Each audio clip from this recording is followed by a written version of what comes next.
Tell me a little bit about adding the guys from Newfoundland and having the amount of guys you're able to have at practice here today. Yeah, I mean, there's a lot of numbers. We tried to keep it as organized and to the point as we could. We do play tomorrow, and it's obviously we know the implications, how important that game is.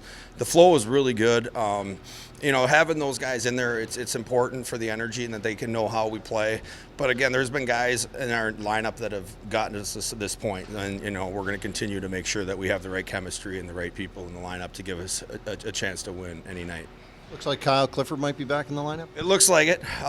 That'll be a big help for us leadership-wise and what he brings, the presence he brings to the ice. It'll be huge to have him if he's able to go, which it looks like he will be.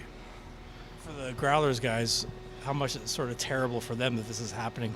Yeah, I mean, that's a tough position for any athlete to be in. Just by talking to some of them, they're trying to make the best of this as they possibly can. Any situation you're put in you can't take it personally. You just have to make sure you go about your business and do whatever you can today to better yourself. And they're all handling it with extreme class, which is important. I didn't expect anything less. Yeah, new guy Jacob Quillan coming aboard. How do you bring in a guy from college? How do you mix him into the group? Well, he's a winner. That helps. He's plays in a winning program that understands the importance of winning, and at this time of the year, that's what we need. So we're going to give him a look just like we give everybody else a look, and then we'll go from there. But big, strong guy, plays in straight lines. It looks like he has a good knack for the net. So again, we'll see what he's like tomorrow. It'll be exciting.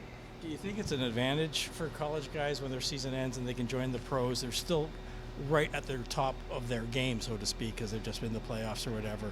Do you think it's an advantage for them to come in this way, or better to come in September?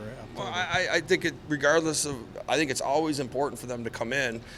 Some come in when their college team's playing extremely well and they're probably high with confidence, which is good, and then they have a certain energy to them. They're excited, It's a new chapter of their life.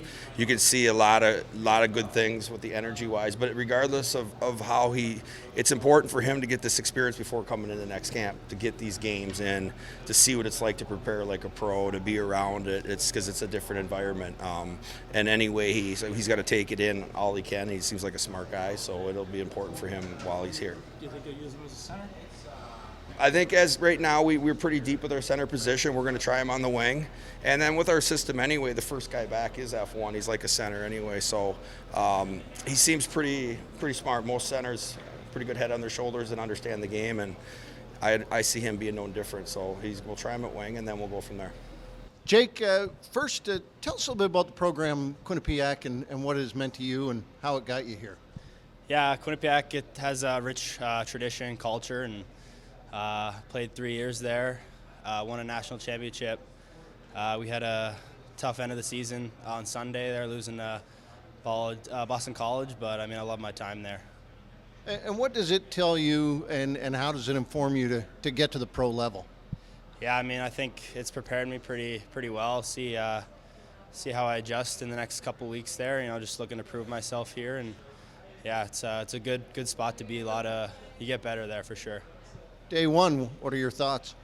It's good. Had a good practice. Felt good there. The guys were welcoming and stuff, so it's good to get the first one under the belt. Describe your game a little bit to some of the fans who may not be familiar with it. Yeah, I think I'm a 200-foot player. Do anything to help the team win draws, penalty kill. Just do the little things to, put the guy in a better position and help the team win. Nice to get into it right away. Looks like you're not only getting into practice, but looks like there's a game in your near future. Yeah, hoping to get in a couple games here, and looking to prove myself, and having a good start here. What made sense for Toronto for you specifically in terms of like an NHL deal and being here too? Yeah, I watched Toronto growing up my whole life, so it's kind of a dream to sign here, and management and the staff was all really welcoming. It seemed like they wanted me here, so I think it was a good fit. So you're a fan of the Leafs growing up? Yeah. Oh yeah. Do you have any moment that sticks out, like a playoff game or a specific moment that you remember most? I just remember waking up early mornings, before school, watching the Leafs on SportsCenter, and it's cool to finally be here now. Can you take us through the process of how this happens for you and the timeline of when you make the decision and what happened?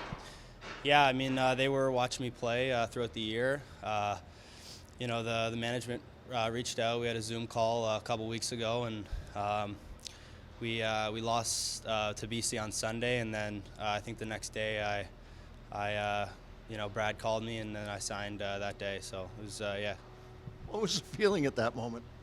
Yeah, I mean, just a dream come true, but just looking forward to the next step, and hopefully come a Leaf one day.